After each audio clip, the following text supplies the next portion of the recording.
Hello class 9, मैं अंकिता आपकी English educator स्वागत करती हूँ आपका मैग्नेट ब्रेन्स हिंदी पर, जो आपके लिए लेकर आता है हाई क्वालिटी एजुकेशन के साथ साथ बहुत सारे टॉप कोर्सेज। कौन कौन से? CBSE, UP board, Bihar board, MP board, ये सभी बोर्ड्स के सभी मटेरियल आपको यहाँ पर मिलेगा। इसके अलावा CUET exams, Olympiads, spoken English और उसके अलावा कौन से एग्ज़ाम्स हैं आपके? NTSE, यानी ये सभी मटेरियल जो है स्टूडेंट्स आपको मिलेगा यहाँ मैग्नेट ब्रेन्स हिंदी पर, that is too absolutely free of cost. इसका मतलब ये है कि आपको इस चीज़ का फ़ायदा जल्द से जल्द उठाना है और यहाँ पे आपको अपना सिलेबस जल्दी से जल्दी प्रिपेयर करना स्टार्ट कर देना है। और इसके अलावा अब आपके लिए मैग्नेट ब्रेन्स हिंदी लेकर आ चुका है क्लास 7 से लेकर क्लास 12 तक के सभी नोट्स, यानी अब आपको जल्दी से जल्दी वो नोट्स को पा लेना है। उसके लिए भी आपको बिल्कुल टाइम वेस्ट नहीं करना है, so grab them as soon as possible. E notes और ई बुक्स के लिए जो लिंक्स हैं आपको डिस्क्रिप्शन बॉक्स में प्रोवाइडेड हैं, आप वहां जाके चेक कर सकते हैं। तो students, do not miss this opportunity at all. Alright, चलिए अब हम बढ़ते हैं। आज हम क्या पढ़ने वाले हैं उस टॉपिक की ओर, और आज हम पढ़ेंगे आपके बी हाइव की बुक का जो पोअम है नो मैन आर फॉरेन। आज हम पढ़ने वाले हैं इसी पोअम की समरी को। तो चलिए अब हम हमारा वीडियो स्टार्ट करते हैं। सबसे पहले जान लेते हैं कि थीम क्या है इस पोम की। इस पोम की थीम रही है कि सभी लोग जो हैं वो एक हैं। All people, all humans are same. ठीक है, वो एक हैं, कोई भेदभाव नहीं है। तो we all must celebrate this brotherhood. All right, तो ये चीज़ का हमको ध्यान रखना है। अब हम बढ़ते हैं हमारे explanation of summary. In the first stanza, the poet introduces the theme of the poem. He states that no men are strange and no country is foreign. अब देखिए स्टूडेंट्स, जो थीम है इस पोम की वो मैं आपको बता चुकी हूँ कि जो ब्रदरहुड है मतलब भाईचारा जो है, हमें उस भाईचारे को सेलिब्रेट करना चाहिए। राइट, अब हमको ये बात ध्यान रखनी है कि अगर हम ये आप लिखेंगे अपने एग्जाम्स में, बिल्कुल सही आंसर है, कुछ भी गलत नहीं है। लेकिन ध्यान अब आपको क्या रखना है, अगर आप इस पोम की जो सबसे पहली और सबसे आखिरी लाइन जो है, जो कि जो लास्ट फर्स्ट और लास्ट फ्रेजेस हैं, फर्स्ट फ्रेज क्या है? No man are strange, no countries foreign. यहाँ कंट्री इज फॉरेन लिखा है, लेकिन जो फ्रेज में लिखा है ना आपके पोम में, वहाँ लिखा है नो कंट्रीज फॉरेन। राइट, तो जब आप वो फ्रेज और जो लास्ट फ्रेज है वो क्या है?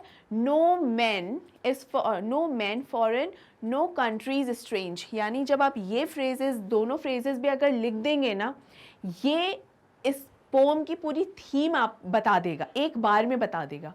And after writing that phrase, if you right the explanation, that would be icing on the cake. ठीक है, ये बहुत ही बढ़िया एक हो जाएगा, या चेरी ऑन द केक मुझे कहना चाहिए। वाई जस्ट आइसिंग, मतलब ये एकदम सोने पे सुहागे जैसा काम हो जाएगा। तो आपको ये चीज़ ध्यान रखनी है कि अगर आप किसी फ्रेजेस को या किसी भी पोम के सेंटेंसेस को एज इट इज़ याद करके एज इट इज़ अगर वो अपने आंसर में लिख सकते हैं ना students, and if you explain them after that, उसके बाद अगर आप उसको एक्सप्लेन अगर करेंगे तो वो बहुत ही अच्छा रहेगा, और उस एक्सप्लेनेशन में आपके मार्क्स काटने के लिए कहीं जगह ही नहीं रहेगी एग्जामिनर के पास। ऑलराइट, चलिए अब हम आगे बढ़ते हैं कि यही बताया गया है कि जो पोएट हैं, पोएट का नाम क्या है स्टूडेंट्स? आपको अपने कमेंट सेक्शन में इस पोएट का नाम लिखना है। अगर आप मेरे साथ साथ पढ़ाई कर रहे हैं ना, तो आपको बिल्कुल पता होना चाहिए कि इस पोएट का नाम क्या है। आप प्लीज़ उसे लिखिए।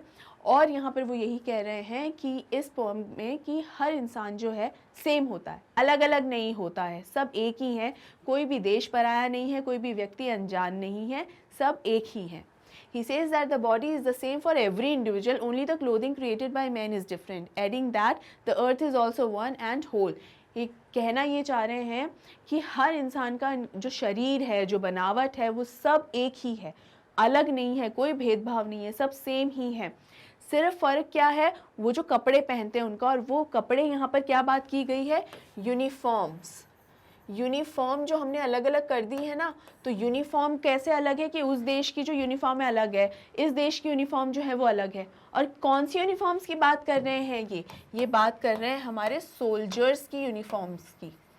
क्योंकि ये जो पूरी पोएम है ना स्टूडेंट्स, वो यही बताती है कि किस तरीके से हम युद्ध करते हैं, दो देशों के बीच में, जो जगहों के बीच में जो युद्ध होता है, जो वॉर होता है, वो कितना खून खराबा करता है, कितना नुकसान करता है। तो उसी यूनिफॉर्म की बात यहाँ हो रही है। अब यहाँ पर एक और बहुत इंपॉर्टेंट पॉइंट है जो मैंने आपको एक्सप्लेनेशन में आखिर में समझाया है, समरी में एकदम शुरुआत में बता रही हूँ कि ये जो पोम है अक्सर समझ लिया जाता है कि वॉर के बारे में बताया जा रहा है, एक्सप्लेन किया जा रहा है, तो ये एक वॉर पोम है। बिल्कुल भी नहीं। जो मोस्ट इम्पॉर्टेंट पॉइंट मैंने पिछली बार भी बताया था, that it is an anti war poem. एक एंटी वॉर पोम है। एंटी वॉर पोम का मतलब क्या है?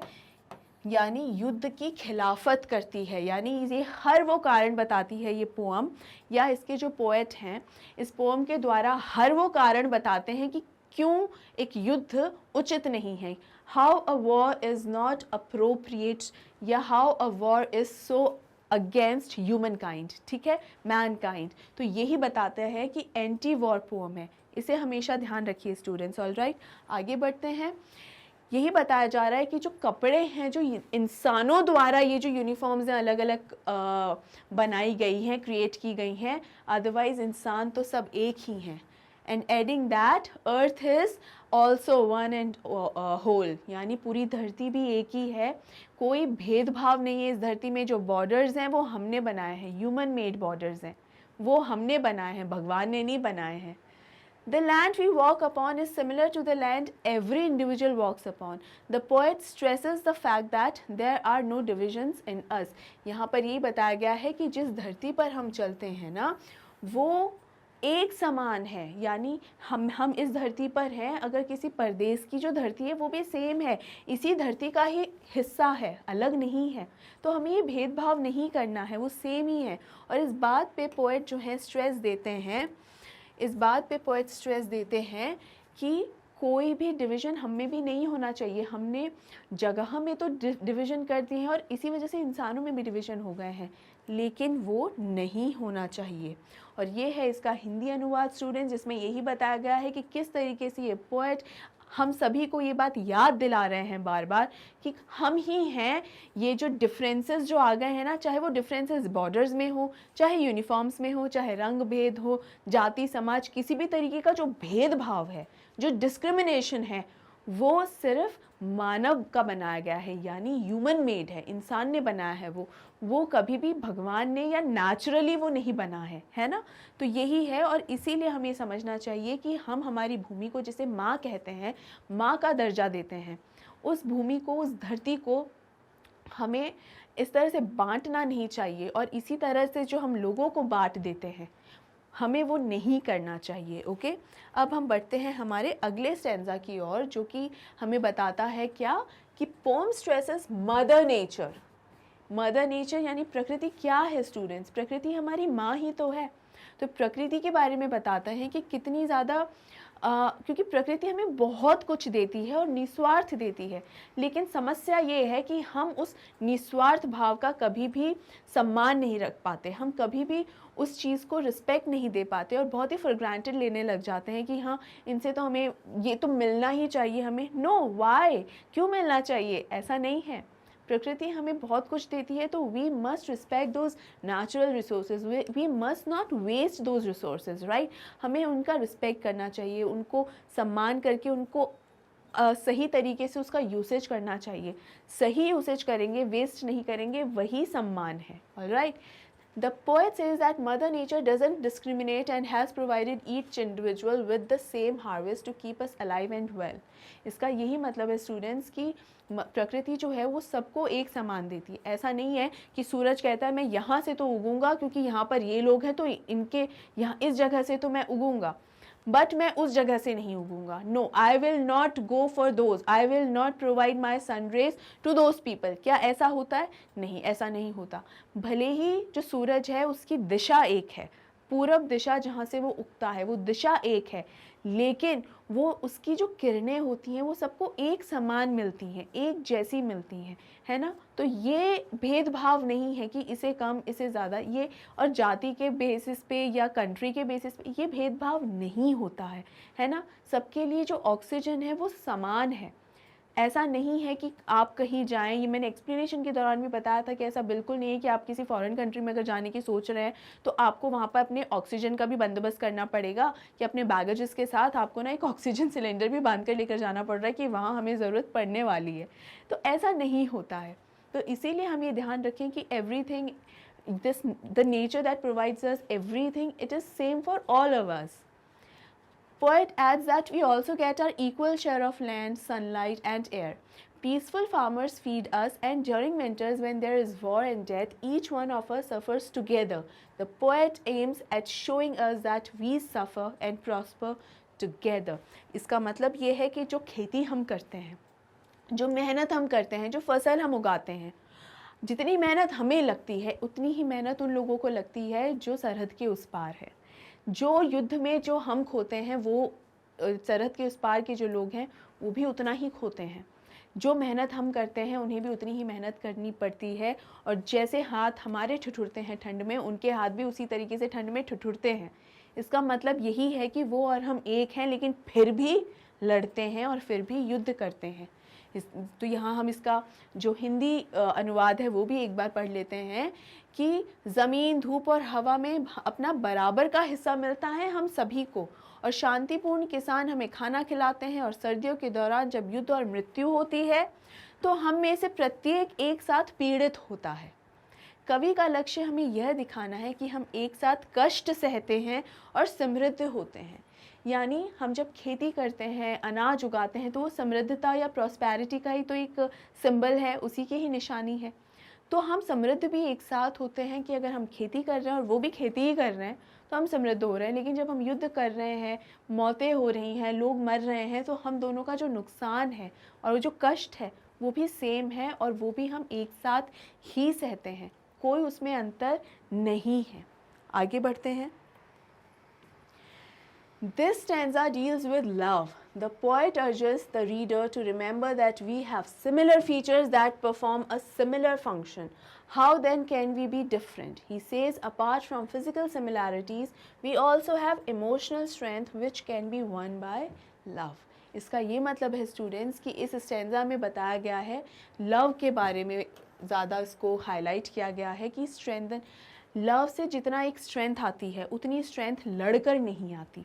यानी प्रेम पूर्वक आप जिस चीज़ को पा सकते हैं, कभी भी लड़ाई करके हम कभी भी कुछ भी पा नहीं सकते, खोते ही हैं हमेशा।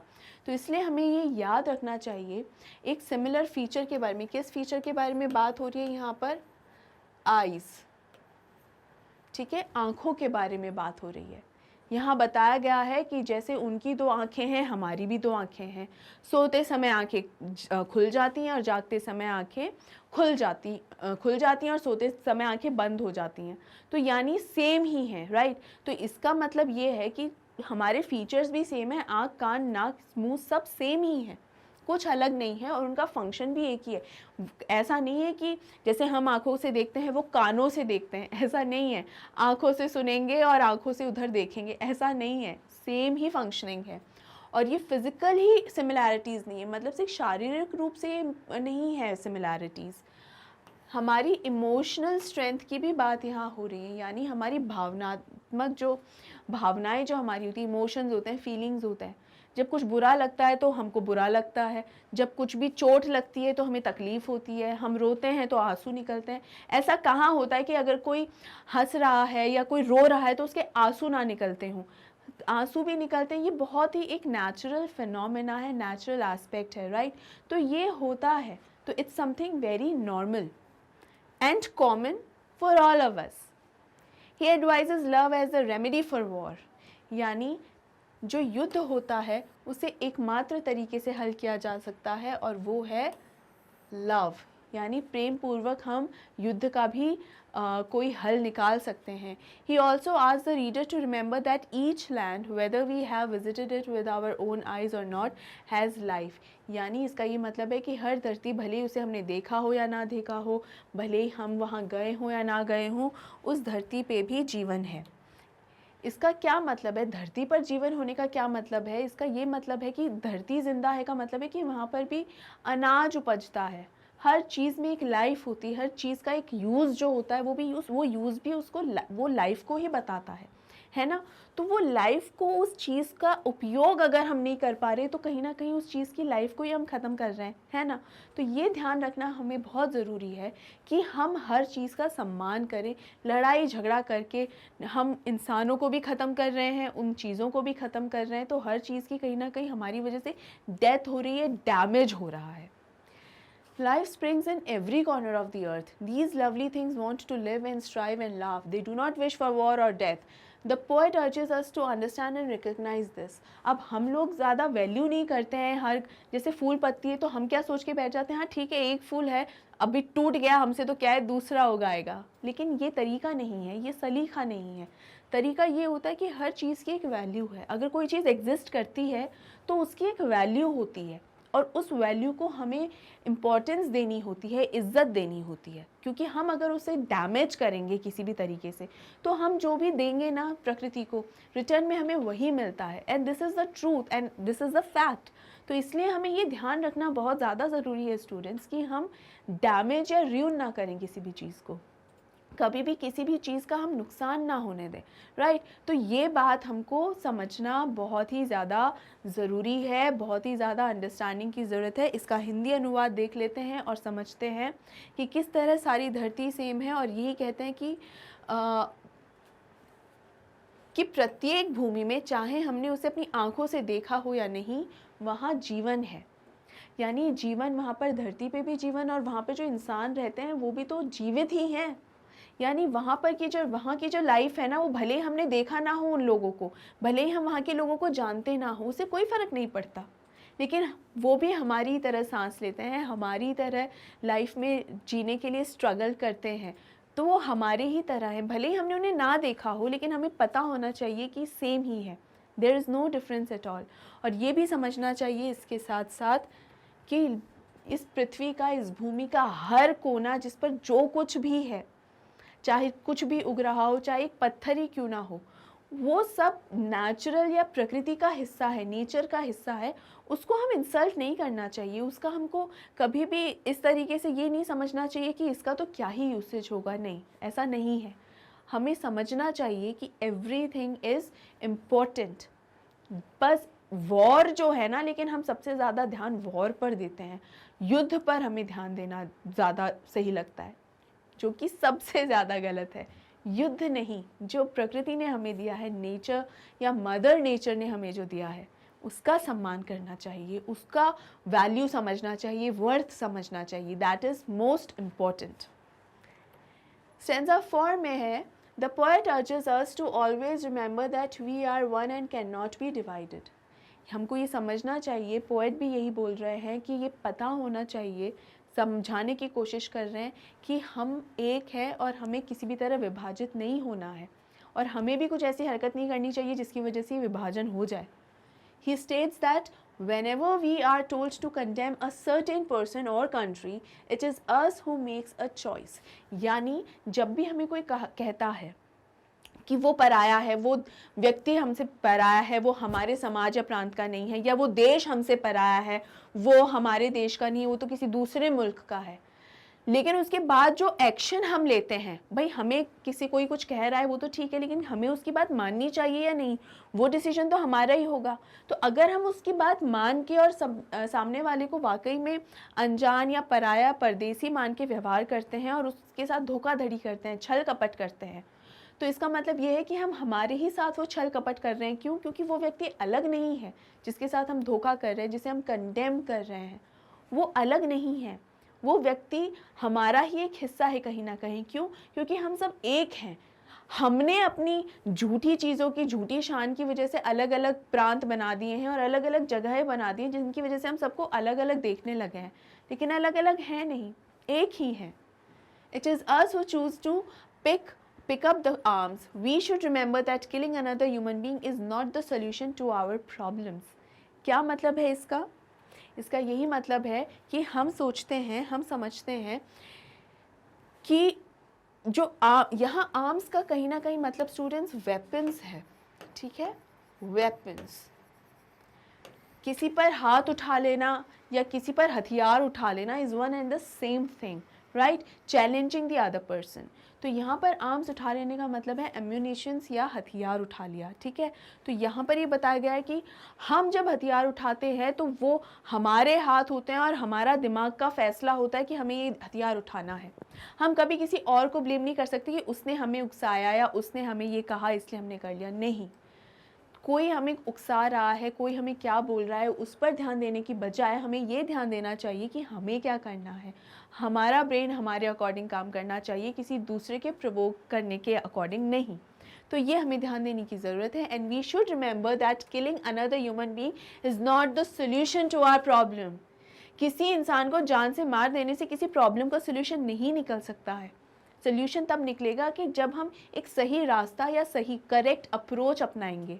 और किसी को जान से मार देना करेक्ट अप्रोच नहीं है। इनफैक्ट वो उस प्रॉब्लम को और बढ़ा देगा, और ज़्यादा उस प्रॉब्लम को आगे से आगे बढ़ाएगा, और जो प्रॉब्लम्स हैं उनमें एक और प्रॉब्लम को ऐड कर देगा। When we are in a state of war, both countries lose many human beings. No side wins. Everybody in a war loses. The poet tells us to remember this when we decide on picking up the arms. जब युद्ध होता है ना, जब war होता है, तो जीतता कोई भी नहीं है। वो सिर्फ कहने के लिए हो जाता है, हाँ हम जीते, हमने ज़्यादा लोगों को मारा। ज़्यादा लोगों को मारकर हम जीत रहे हैं। Is it really a win?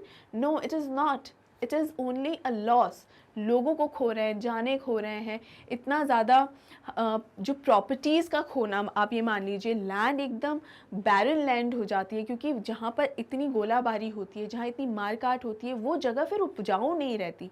तो आपने कितना कुछ खो दिया है, मतलब आपने ज़मीनी की उसकी फर्टिलिटी खो दी है, कितना कुछ आपने लोगों को खो दिया है, कितना आपने खून बहाया है। तो दोनों ही पार्टी जो होती है ना, जो दोनों ही कंट्रीज़ हैं जो युद्ध कर रही हैं, वो दोनों ही बहुत कुछ खोती हैं, कोई भी कुछ पाता नहीं है। कोई भी किसी को भी विन विन सिचुएशन नहीं होती है किसी भी कंट्री के लिए। और यही बात हमें समझना चाहिए, और उसके बाद ये डिसीजन लेना चाहिए कि हमें वो हथियार उठाने हैं या नहीं। ये है इसका हिंदी अनुवाद, और इसमें यही है कि किसी व्यक्ति को मार देना समस्याओं का समाधान नहीं है, और ये भी कि हथियार उठाने का निर्णय लें तो ये याद रखें कि दोनों ही देश कई लोगों को खो देते हैं और कोई भी पक्ष नहीं जीतता। युद्ध में हर कोई हारता ही है, जीतता कोई भी नहीं है, कोई भी पक्ष नहीं जीतता। ऑलराइट, चलिए आगे बढ़ते हैं। और ये है हमारा स्टैंजा 5 और इस पोम का आखिरी स्टैंजा, जिसके अंदर पोएट क्या कहते हैं कि when two countries fight it is the individuals who are at a loss. जब दो देश लड़ रहे होते हैं ना, तो जो लोग लड़ रहे होते हैं ना, एक्चुअल में जो फाइट कर रहे होते हैं, वॉर कर रहे होते हैं, वो लॉस होता है। और उन देश के जो रहवासी होते हैं, जो सिविलियंस होते हैं, उनका सबसे ज़्यादा नुकसान हो रहा होता है। कैसे? डेथ बेनिफिट्स नो वन, क्योंकि अगर डेथ होती है तो उससे फ़ायदा तो किसी का नहीं होता। एक इंसान अपने परिवार का एक सदस्य खो देता है, कोई अपने भाई को खोता है, कोई पिता को खोता है, तो इस तरीके से कुछ खोता ही है, पाता कुछ नहीं। With war we disrupt our natural balance, disrespect God and make the earth impure. हम इस धरती को ना एकदम इम्प्योर बना देते हैं, एकदम अपवित्र कर देते हैं। कैसे?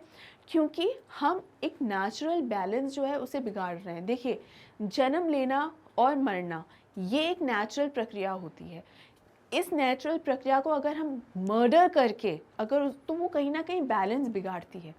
और कहीं ना कहीं जब लोग इस तरीके से मरते हैं, जो हम प्रकृति के साथ जितना नुकसान करते हैं, ज़मीन के साथ इतना नुकसान, इतना पोल्यूशन कर रहे हैं, है ना, तो कहीं ना कहीं जो नेचर है उसमें एक इम्बैलेंस आ जाता है। उसके अंदर जो संतुलन है, उस संतुलन को हम कहीं ना कहीं बिगाड़ देते हैं, क्योंकि हम जिस तरीके से नियमानुसार जो एक प्रकृति का खेल होता है ना, उसके अंदर कहीं ना कहीं डिस्टरबेंस ला रहे हैं। क्योंकि हम उस प्रकृति को रिस्पेक्ट तो कर नहीं रहे हैं और पोल्यूशन ख़राब कर रहे हैं, तो वो अपने आप से कैसे हील होगी, अपने आप से कैसे वो ठीक होगी? एक हद तक ही ठीक हो सकती है, उसके बाद नहीं हो सकता। तो इसीलिए ये कहा जा रहा है, समझाया जा रहा है कि ये चीज़ हम ध्यान रखें और ये चीज़ हम समझें कि युद्ध हमेशा नुकसान ही लाता है। War can never be beneficial, कभी भी बेनिफिशियल नहीं हो सकती। whenever war happens dead bodies lay on barren grounds. barren grounds का मतलब ये होता है कि एक ज़मीन ऐसी जहाँ जो उपजाऊ ज़मीन नहीं होती उसे कहते हैं barren fields. barren ground, there is fire everywhere. Poet compares the fire to hellfire and considers the dead bodies on the ground as making the earth impure. इसका मतलब ये है स्टूडेंट्स की हर कहीं गोला बारूद चल रहे हैं, हर तरफ अगर देखें तो आग लग रही है, तो ये आग को नरक की आग यानी हेल, जहन्नम की आग से कंपेयर कर रहे हैं पोएट, कि ये जहन्नम से कम नहीं है, नरक से कम नहीं है। इतनी सुंदर है धरती हमारी, इतना ब्यूटीफुल है अर्थ, कहा जाता है सबसे खूबसूरत प्लैनेट है, लेकिन हम उस खूबसूरती को क्या कर रहे हैं, बर्बाद कर रहे हैं। गोले बारूद से हर जगह आग लगा रखी है, तो ये कितना गलत है। और इसी वजह से हर जगह कहीं देखें तो जो ब्लड शेड हो रहा है, लोग मर रहे हैं, डेड बॉडीज़ गिर रही है, और इसी वजह से हमारी जो लैंड है, जो ज़मीन है, वो भी बैरन होती जा रही है, उसकी जो उपज है वो ख़त्म होती जा रही है और वो बैरन ग्राउंड में बदलती जा रही है। The poet provides us with a horrific picture of war and warns us against it. He then finishes the poem by writing the first line in reverse, thus solidifying the message. इसमें students मतलब है horrific picture का मतलब ये है बहुत ही ख़तरनाक और एक वास्तविक पिक्चर जो बहुत ही ख़तरनाक और बहुत डरावनी है। यानी अगर हम उसे समझें कि कितना नुकसान हो रहा है, तब हमें समझ में आएगा कि कितना horrifying है। And warns us against it, यानी ये हमको बताना चाह रहा है कि युद्ध के क्या क्या नुकसान है। एक हमारे सामने एक पिक्चर बनाकर एक पिक्चर क्रिएट की है इन्होंने इस पोम के द्वारा, और हमें समझाने की कोशिश की है कि कितना ज़्यादा, कितना अति में नुकसान हो सकता है इसकी वजह से। तो यही समझाने की यहाँ कोशिश की गई है, और इसीलिए हमें एक वार्निंग दी जा रही है, एक चेतावनी दी जा रही है कि वॉर जो है वो कितना नुकसानदायक और कितना घातक हो सकता है। और आखिर में वो ये जो अपनी पोएम जो है वो ख़त्म करते हैं, तो जो लाइन है, जो पहली लाइन है, उसको रिवर्स कर देते हैं और रिवर्स करके इस पोएम को ख़त्म करते हैं, ताकि और भी ज़्यादा जो मैसेज है वो सॉलिडिफाइंग यानी और भी ज़्यादा मजबूत हो जाए, और भी ज़्यादा स्ट्रॉन्ग और स्ट्रेंथ के साथ वो इस मैसेज को दे रहे हैं कि कोई भी इंसान स्ट्रेंज नहीं है, कोई भी इंसान अनजान नहीं है, को कह रहे हैं कोई भी इंसान परदेसी नहीं है, और कोई भी जो कंट्री है वो परदेसी नहीं है, और लास्ट में कहते हैं कोई भी कंट्री जो है वो स्ट्रेंज नहीं है।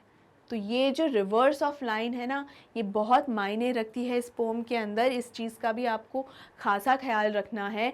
आपसे बिल्कुल ये क्वेश्चन पूछा जा सकता है कि why did the poet reverse the last line, ठीक है, लास्ट फ्रेज़। तो ये आपको ध्यान रखना है कि ऐसा क्यों किया, और ये भी आपको समझना है कि अपने मैसेज को सॉलिडिफाइंग करने के लिए ये किया। और ये इसका हिंदी अनुवाद है, जिसमें मैं आखिरी स्टेंजा आपके लिए पढ़ रही हूँ कि एक भयावह चित्र यानी हॉरिफाइंग पिक्चर, भयावह चित्र प्रदान करता है और इसके प्रति सचेत करता है, और फिर वह पहली पंक्ति को उल्टा लिखकर कविता समाप्त करता है, जिससे संदेश ठोस हो जाता है।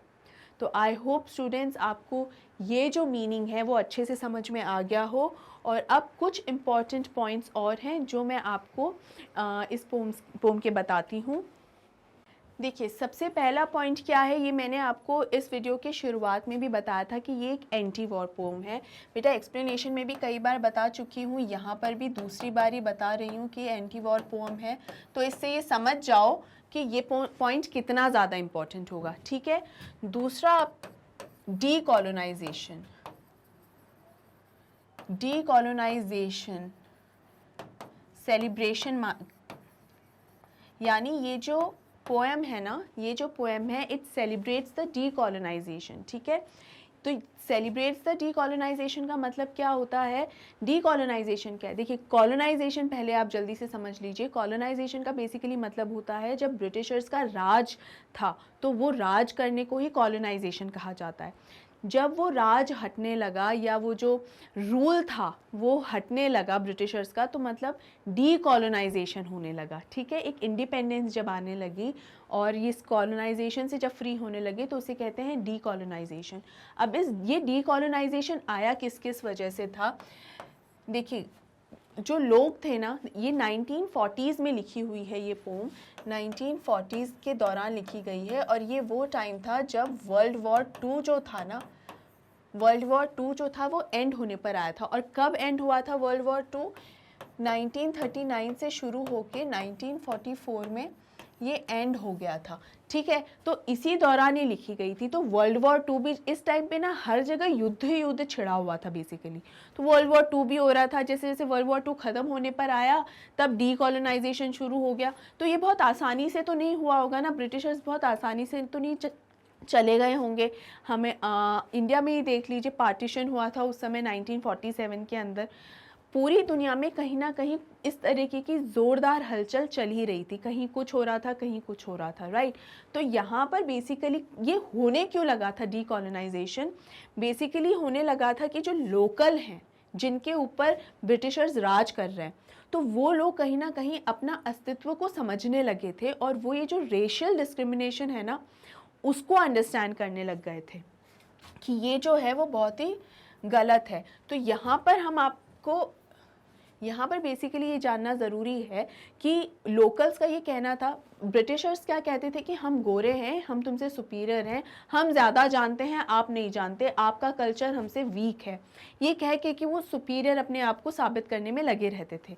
लेकिन जो लोकल्स अब हैं, यानी उस देश के एक्चुअल में लोग हैं, जैसे इंडिया के लोकल लोग हो गए, इंडियंस हो गए ना लोकल्स, तो अब वो ये समझने लगे थे कि ये गलत है। हम किसी भी देश से हों, हम किसी भी प्रांत से हों, हम ये देश हमारा है, ये धरती हमारी है, तो यहाँ के सुपीरियर तो हम ही होंगे, और आप यहाँ से जाओ, बाहर निकलो। बेसिकली ये हुआ था।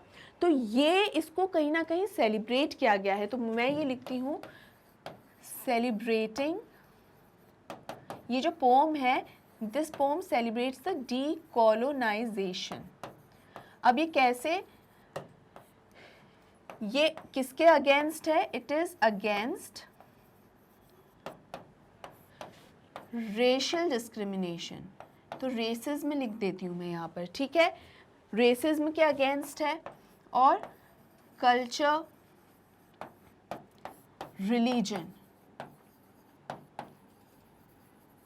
यानी इन तीनों के आधार पे आप सुपीरियॉरिटी या इन्फीरियॉरिटी का जजमेंट नहीं कर सकते। आप नहीं कह सकते कि अगर आप गोरे हैं तो आप सुपीरियर हैं, या हम गोरे नहीं हैं, अगर सांवले हैं, काले हैं, तो हम इन्फीरियर हैं। या इन्फीरियर का मतलब होता है कम होना, ठीक है, और सुपीरियर मतलब आप कि हम आपसे बहुत ऊपर हैं। तो ये बिल्कुल गलत है। तो ये आप कहकर हमें भेदभाव के उस तराजू में नहीं तोल सकते हो। तो इसीलिए इन सब की खिलाफत होने लगी थी कि ये आधार पे कोई कम या ज़्यादा नहीं हो सकता, सब एक समान है। तो इस मामले में सब एक समान है। और देखिए, इन्हीं को अगर हम और आगे डिवाइड करते चलेंगे, जैसे रिलीजन को और आगे डिवाइड करते चले गए, तो धर्म के बाद आ जाएगा जाति भेद, आ जाएगा प्रांत, आ जाएंगे, है ना। तो ये इस तरीके से तीन तो मेजर कैटेगरीज हैं बेसिकली, ठीक है। उसमें और किसी भी तरीके का विभाजन जो है, जो दो इंसानों को एक दूसरे से अलग कर देता है, वो उसकी बात बेसिकली है। तो वो इसके अंदर डीकोलोनाइजेशन में आता है, और जिससे इस पोएट ने बहुत सेलिब्रेट किया। अब मैंने शुरू में ही पूछ लिया था कि पोएट का नाम क्या है। अगर आपने अभी अपनी कमेंट सेक्शन में लिख लिया है तो वेरी गुड, अगर अभी तक नहीं लिखा है स्टूडेंट्स, तो अब मुझसे जान लीजिए और चेक कर लीजिए आपने सही लिखा है या नहीं।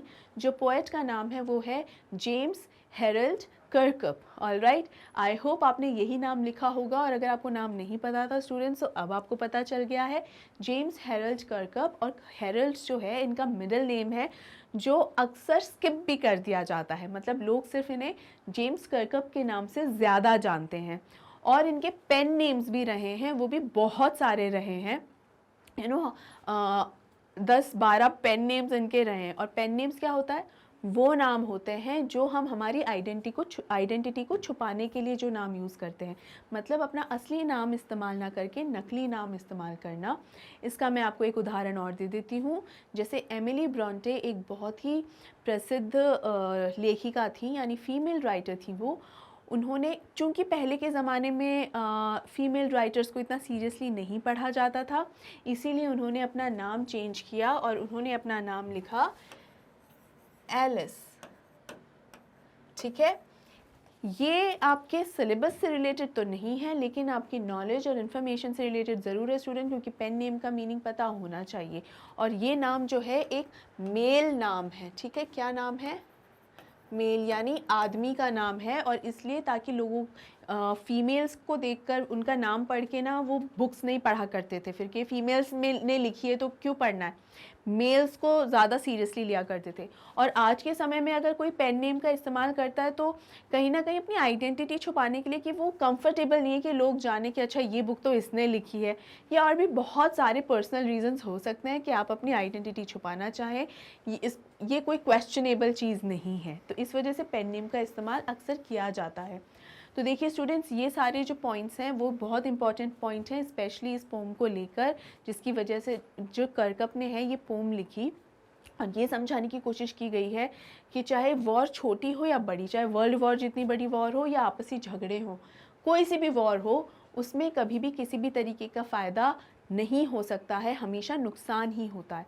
ये कुछ इंपॉर्टेंट पॉइंट्स हैं, की पॉइंट्स हैं इस पोम के। अगर आपको ये समझ में अच्छे से आ गए और याद रहे तो आपको इस कोई भी किसी भी तरीके का क्वेश्चन आ जाए इस पोम में से, आपको उसका आंसर करने में ज़रा सी भी प्रॉब्लम नहीं होगी। आई होप स्टूडेंट्स आपको ये सभी अच्छे से समझ में आ गया होगा। स्टिल अगर आपको कोई भी डाउट है तो आप कमेंट सेक्शन में तो कमेंट करके मुझसे पूछ ही सकते हैं।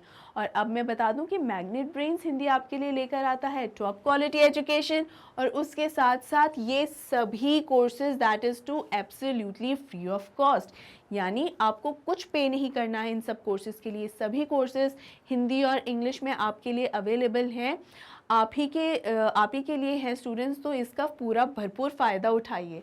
और अब क्लास 7th से लेकर क्लास 12th तक के भी सभी नोट्स मैग्नेट ब्रेन्स हिंदी आपके लिए लेकर आ चुका है, तो उसे भी बिल्कुल मिस मत कीजिए और जल्दी से जल्दी वो नोट्स को भी आप बिल्कुल ले लीजिए और एकदम अपना फुल ऑन एडवांटेज उठाइए उसका। ऑलराइट, इसके अलावा ई नोट्स और ई बुक्स अगर आपको चाहिए तो उनके लिए जो लिंक्स हैं डिस्क्रिप्शन बॉक्स में दिए गए हैं, प्लीज़ उन्हें देखिए, ध्यान से चेक कीजिए। और इसके अलावा आप सभी वीडियोस जो हैं वो www.magnetbrains.com पर भी इजीली पा सकते हैं, वहाँ पर भी आपको सभी के सभी जो वीडियोस हैं वो इजीली मिल जाएंगे। और आप हमें इंस्टाग्राम, टेलीग्राम, फेसबुक और ट्विटर पे भी फॉलो कर सकते हैं, वहाँ पर भी आपको सभी लेटेस्ट अपडेट्स ईजीली मिल जाएंगी। और अब आपको क्या करना है स्टूडेंट्स, कि अगर आपने मैग्नेट ब्रेन्स हिंदी को अभी तक सब्सक्राइब नहीं किया है तो अभी और इसी वक्त तुरंत इसे सब्सक्राइब कर लीजिए, बिल्कुल टाइम वेस्ट ना कीजिए। इस वीडियो को लाइक कीजिए, अपने डाउट्स होने पर मुझसे बिल्कुल पूछ लीजिए, और ज़्यादा से ज़्यादा इस वीडियो को प्लीज़ शेयर कीजिए। तो अपनी तैयारी एकदम पक्की रखिए मेरे साथ। Take care, see you soon and thank you so much.